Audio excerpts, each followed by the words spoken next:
Trump, how to use him for a better country. That's what I want to talk about, and I want to present some things that people might not be thinking of. Perception is reality. It's all about your perception. Are you schizophrenic? Are you racist? Are you just hating everyone in general? Do you love everyone?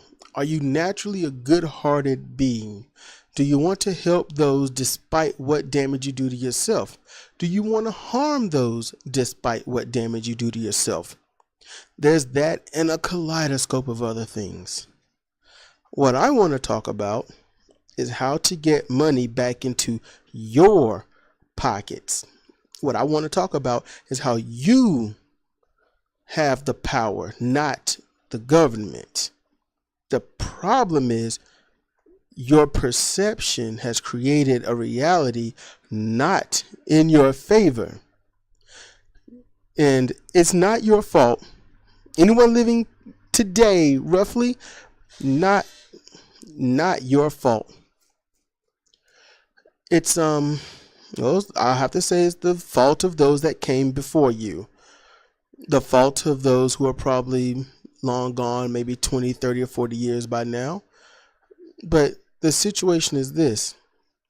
You don't have power. You're not in control. So what's the situation? You have little to no money. Or living paycheck to paycheck is the same as little to no money. Or you have enough money. You're well off enough. But if you got fired, you're screwed. If you take another job looking for less money because you're just sick of where you are or whatever the situation may be, you're screwed. So, Trump, how to use him for a better country. And that is to change your perspective. Now, Trump is a millionaire, multimillionaire, a billionaire, a multi-billionaire. Nevertheless, number one, he's president, so he's going to make his $48,000 a month.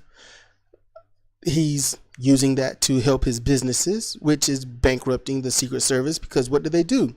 The Secret Service work for the government, therefore work for Trump, therefore they have no power. That's the problem. Now, you work for somebody. You work for some company, something, someplace. And I understand, okay, your situation. I get it. I am one who is knee deep in getting it. But let me explain. There was a time where if you had a gripe about a company that you're working for, this is true. If you had a gripe and others shared your gripe, you could form a union and you go after that company, and that company changes its ways or face consequences. If those people went on strike for unfair, circumstances, the company loses tons of money. And since a company doesn't want to lose money, when they go on strike, the company has to think, do we fire these people or do we keep them and give them what they want / need and all is okay? The fact that somebody would have to go on strike in the first place shows how bad off it is. So if the company wants to fire them and replace them, they have to train all new people and replace those who are well experienced into what they're doing. I don't care if you're pressing a button every 30 minutes. Someone who has gotten professional at pressing that button cannot be replaced immediately by somebody who is not used to it, that hasn't become adjusted to it, and don't have a natural internal timing of that button anymore. They'll be replaced with somebody that is just messed up. They aren't going to pay attention. They have to be told, looked over, supervised, hand on foot all day for maybe a week or two. They won't live up to the standards, and then they're out. Companies don't want to go through that. So that it's best that they give in to what they are striking for or come to a compromise, negotiations.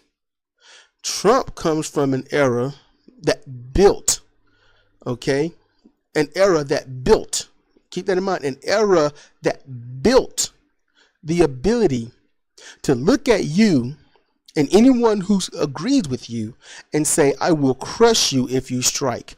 I will crush you if you don't strike. You play ball or go find something because you'll be on the unemployment line. When they feed that into you, you lose your power because you give in to the one thing that Trump and every other business owner happens to use, and that's fear. When they use fear, people give in because they're afraid to lose that job. Because if they lose the job, what happens? What happens if you lose your job? You can't pay the bills. You can't pay the mortgage or the rent. You're out. You can't pay off your car. No transportation. That's if you even have a car. No food on the table. You got to go to shelter, Salvation Army, the Y if they still do that. You got to get to what's called affordable housing or reality, the projects. You have to give up everything. And if you're already giving up everything and you're barely making it, then what the hell else can you lose? That is the fear they need you to have. Because if you don't have that fear and you're able to stand up and tell these companies, you pay me a livable wage. I don't want this bullshit $15 an hour. I want the $22 an hour that will help me live comfortably in the only life that I have. That's what needs to be done. And if all of us can do such a thing, or start companies that do pay the livable wage and treat their employees properly, then at that moment, the other ones, these abusive, neglectful, hateful, fear-mongering companies eventually go under. If you have a if you want to start a toilet tissue factory, start one. I know things will be tough, but what isn't? Your living conditions are tough. Why don't you get as tough as your living conditions and fight for a better living condition? I mean, you could be lazy and try to cheat people out of money, get ahead that way, but eventually everyone catches on to your scam and they can leave you alone. You can always ask your friends for $20 here, $20 there, never pay them back, and then you've got nothing. So you might as well find a way to get better. Your communities, if you live on a block or a few blocks, do some calculations. See what people are earning. See what it might take to start your own thing. Use Donald Trump to see what's going on, because companies, they don't like people to stand up. They don't want you to fight back. They don't want you to have a livable wage. The reason being is because they make more money the less money you have.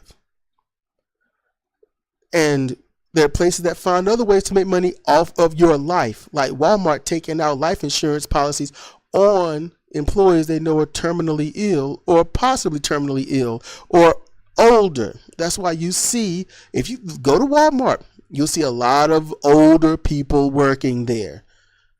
That's why they can't wait to hire these people in certain positions. They'll be the greeter, a cashier or something.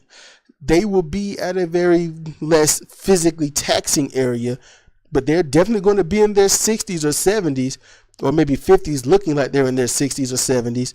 Walmart take life insurance policies out on them, so when they die, Walmart profits off of it. Donald Trump is the exact same way. Of course, a lot of people do not like him. They hate him, but they don't see him as they need to see him. He is a beacon of hope. Sometimes in my mind, he is a beacon of hope. Now, before you get mad at my words about that, because you look at Trump, when I do, look at him like I do, he is a symptom. He is the poster boy for what is going on in America. Well, U.S. America. And I need to start saying that more, because America, that's from Canada all the way down to Brazil. That's the Americas. Get used to it. We're the U.S. America. So Trump is a beacon. He's the president. He owns companies. What does he do? When the people do what he doesn't want them to do, he fires them. If he has a rally and they say, hey, look at all these people that aren't there. Well, whoever was in charge of getting the people for the rally, they get fired because they didn't get enough people. When people don't defend him in public, when they're not loyal to him in public, he fires them. Who is he going after? Think about the first people he went after. He's doing a horrible job. He's scaring the shit out of everybody around him. And people are so messed up. These are Republicans. These are people that work for him, with him, around him. They see him day in and day out. What do? They, as they say, leak. No, they give this information to any media. They leak it, if you want to call it leak. It's not a leak when someone just says here. It's not a leak when the faucet is wide the hell open. And what happens? Trump says, we're going to find the leakers because they're telling you the truth. They're embarrassing Trump. They are telling you exactly who and what he is every day of his presidency thus far. And every day he embarrassed himself with a stupid tweet, a rant at one of his employees. Trump can't wait to fire somebody, and he goes ballistic every day over something. He's in cahoots somehow with Russia. He and his son have messed up royally. He is telling people in hurricane situations they're drowning, they lost their homes, they are in dire straits. He says, good luck. And then he goes there and says, I know you can do it because Texas is great and you're awesome. And they're like, yay, he said we're awesome. And he leaves. And he just repeats it over and over. That's what companies, well, they'll do that. They say our product is awesome. It will do for you. It will help you, but they're charging you $15 for a $1.25 item when they should be charging $5 for it, and that's still way above markup. So that's the issue. Use Trump to start a better revolution. It's one thing to get money out of politics. It is, and that's a powerful thing that we need to do. Vote for people that will not take corporate money or any big money from any big donors for their political campaign. Those are the ones you need to vote for. Ask these new senators and whatnot running for office of any level. I don't care if it's mayor, governor, or chief of police or anything. If you take money from corporations or any other place like that, you do not get our vote. These corporations that can't wait to sideline all of their grunt work employees like you, and while you're making your $7.50, your $9.20, or your amazing $11.50 an hour, their CEOs don't even get paid like that by the hour. They aren't making, $19, $20, $25, and maybe a magical $30,000 a year. They get paid damn near every other month to every 4 to 6 months, sometimes a year, and they make millions of dollars. You can't make much because they got to pay these other people millions of dollars. Their shareholders millions of dollars. And you're the ones, without you, these companies would have nothing. You have to fight back against corporate abuse. They abuse you. It's time for you to abuse them back. That's what you need to do. Fight for a tax plan that ruins their day and make yours better. Because if you ruin theirs, all it does is make them kind of break even. So while Walmart can make $3 and $6 and $7 billion off of you, all right, and you go home with just enough money to not die, you got to stand up to that.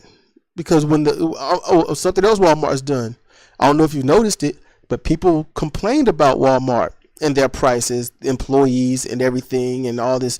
And Walmart says, you know something? This is what we're going to do.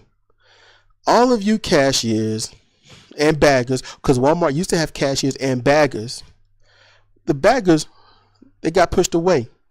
And now the cashier has to do both. But then that's more work for the cashier without any increase of money. So now what have they done? They've got rid of the cashier and they've got this automatic checkout, self-checkout aisles, where this one person stands in the middle of two aisles of 4 to 6 machines, and everyone struggles to scan without hearing, please place this item back in the baggage area. Make sure that everything is out of your cart. An attendant will be with you shortly. All of this stuff, you hear it ringing up, and it's a loud monitor when as soon as someone doesn't have enough money. I've heard it. Luckily, I haven't had to go through it, but insufficient funds at self-checkout numbers. It's like, whoa. I'm lucky I've never been a part of that, because that's embarrassing. It's not that not having money. It's about the fact that they're calling your shit out in the open. So that's what they did. They literally replaced us with robots because we had the nerve to stand up and fight back. And what that does, it incentivizes you to stay scared and not fight back. When the truth is, turn your fear into courage and fight back. I don't care if it's about everyone quit and get a different job, whether it's not so well or whatnot. Fight back. If they're not treating you right, go somewhere else. Because if they don't have anyone working for them, then how the hell are they going to make money? Because nobody's going to produce things for them. And besides, they're going to just send them overseas anyway. With enough deregulations, the manufacturing jobs, they're gone. How many manufacturing jobs are left in the United States of America? Not many. Very few. I haven't seen any. Driving around and looking stuff up, I haven't seen too many where I live or even in the state. So they go overseas, sweatshops like crazy. I'm just saying, stand up, find a way to fight back, find a way to find that courage, and don't let fear guide you. It's been long enough. It's been passed down to you all these generations. Something's got to break the chain. Something's got to give. You can't be bullied anymore. You can't be under thumb. Let Trump be that beacon of light that shows you how corporations really are and that you're getting nothing. If you don't like a pyramid scheme, then you damn sure can't like the job you got, because you'll never get better than where you are. You'll make your $750. Your supervisor will make their 12 something or 8 something. And then their manager is going to make $20 or $25, maybe $19. And then the ones above them is going to make $30 or $40 an hour. And after that, it just get astronomically crazy with the hundreds of thousands that of what that person is going to make over what, and they'll never see it, and they'll be angry and take it out on who? Their sub manager, the supervisor, then you. And then when you get fired or whatnot because of underperformance over a job that you are working way too hard for without any extra pay, it's not fair. And it's not right. So fight back. Find a way. I gave a few options. I'm not some wizard or genius or anything, not even close, because I'm where I am. But find something you love, find something you want to do, find someone who'll join you in creating something, but find it. Because this monopolization of everything that we should have has killed us, and our fear is nothing more than nails in our coffin. So stop being afraid. Trump isn't going to make America great again, because it's never been great in the first place. We have to make America great for the first time. It's up to us and those that come after us. This is Sedrik Cannady for Comparative Reasoning. Thank you for listening.